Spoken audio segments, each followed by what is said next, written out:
मैं हूं कृष्णलता। हिंदी क्लासेस में आप सभी का स्वागत है।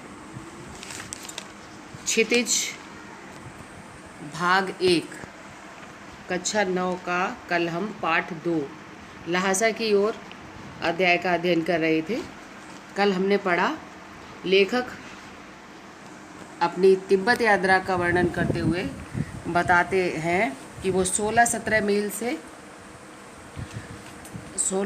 मील चल के अगले पड़ाव पर पहुंच गए और जहां से लंकोर तक के लिए 2 घोड़े ले लिए, सामान भी रखने के लिए लेने की सोच रहे थे। अब उसके आगे के भाग का अध्ययन करेंगे।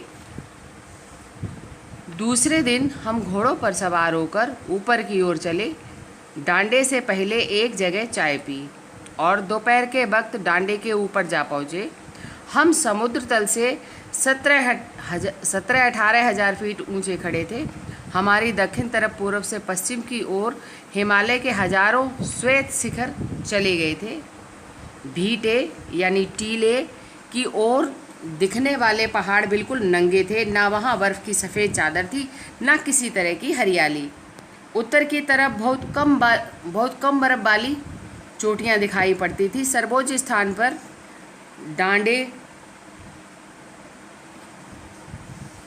डांडे के देवता का स्थान था, जो पत्थरों के ढेर, जानवरों के सींगों और रंग बिरंगे कपड़ों की झाड़ियों से सजाया गया था। अब हमें बराबर उतराई पर चलना था। चढ़ाई तो कुछ दूर थोड़ी मुश्किल थी, लेकिन उतराई बिल्कुल नहीं, क्योंकि जब नीचे उतरते हैं तो ज़्यादा मेहनत नहीं लगती है। शायद 2-1 और सवार साथी हमारे साथ चल रहे थे। मेरा घोड़ा कुछ धीमे चलने लगा। मैंने समझा कि चढ़ाई की थकावट के कारण ऐसा कर रहा है और उसे मारना नहीं चाहता। धीरे धीरे वह बहुत पिछड़ गया और दो वस्तुओं की तरह अपने घोड़े पर झूमता हुआ चला जा रहा था। जान नहीं पड़ता था कि घोड़ा आगे भागा जा रहा है या पीछे। जब मैं जोर देने लगता तो वह और सुस्त पड़ जाता। एक जगह 2 रास्ते फूट रहे थे। मैं बाएं का रास्ता ले 1.5 मील चला गया। आगे एक घर में पूछने से पता चला कि लंकोर का रास्ता दाहिने वाला था। फिर लौटकर उसी को पकड़ा। 4-5 बजे के करीब मैं गांव से मील भर पर था तो सुमित इंतजार करते हुए मिले। मंगोलों का मुंह वैसे ही लाल होता है और अब तो वह पूरे गुस्से में था। उन्होंने कहा, मैंने 2 टोकरी कंडे फूंक डाले, 3 बार चाय को गर्म किया। मैंने बहुत नरमी से जवाब दिया, लेकिन मेरा कसूर नहीं है मित्र। देख नहीं रहे हो कैसा घोड़ा मुझे मिला है? मैं तो रात तक पहुंचने की उम्मीद रखता था। खैर, सुमित को जितनी जल्दी गुस्सा आता था उतनी ही जल्दी वह ठंडा भी हो जाता था। लंकोर में वह एक अच्छी जगह पर ठहरे थे। यहाँ भी उनके अच्छे यजमान थे। पहले चाय सत्तू खाया गया। सत्तू भुने हुए जौ और चने का आटा होता है। रात को गर्मा गर्म थुक्पा मिला।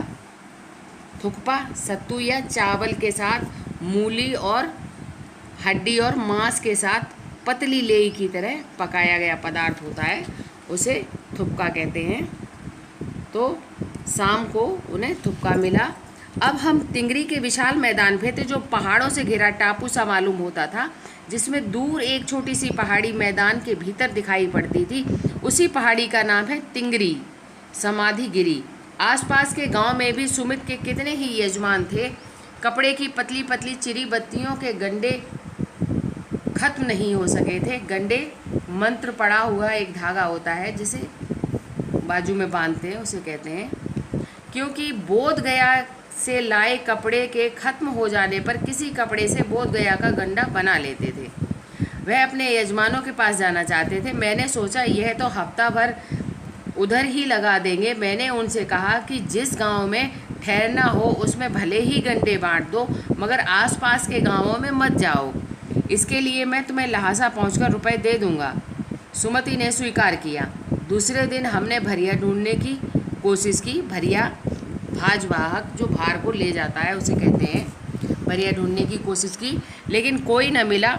सवेरे ही चल दिए होते तो अच्छा था, लेकिन अब 10-11 बजे की तेज़ धूप में चलना पड़ रहा था। तिब्बत की धूप भी बहुत कड़ी मालूम होती है। यद्यपि थोड़े से भी मोटे कपड़े से सिर को ढांक ले तो गर्मी खत्म हो जाती है। आप 2 बजे सूरज की ओर मुंह करके चल रहे हैं। ललाट धूप से जल रहा है और पीछे का कंधा बर्फ हो रहा है। फिर हमने पीठ पर अपनी अपनी चीज़ें लादी, डंडा हाथ में लिया और चल पड़े। यद्यपि सुमत के परिचित टिंगरी में भी थे, लेकिन वह एक और यजमान से मिलना चाहते थे।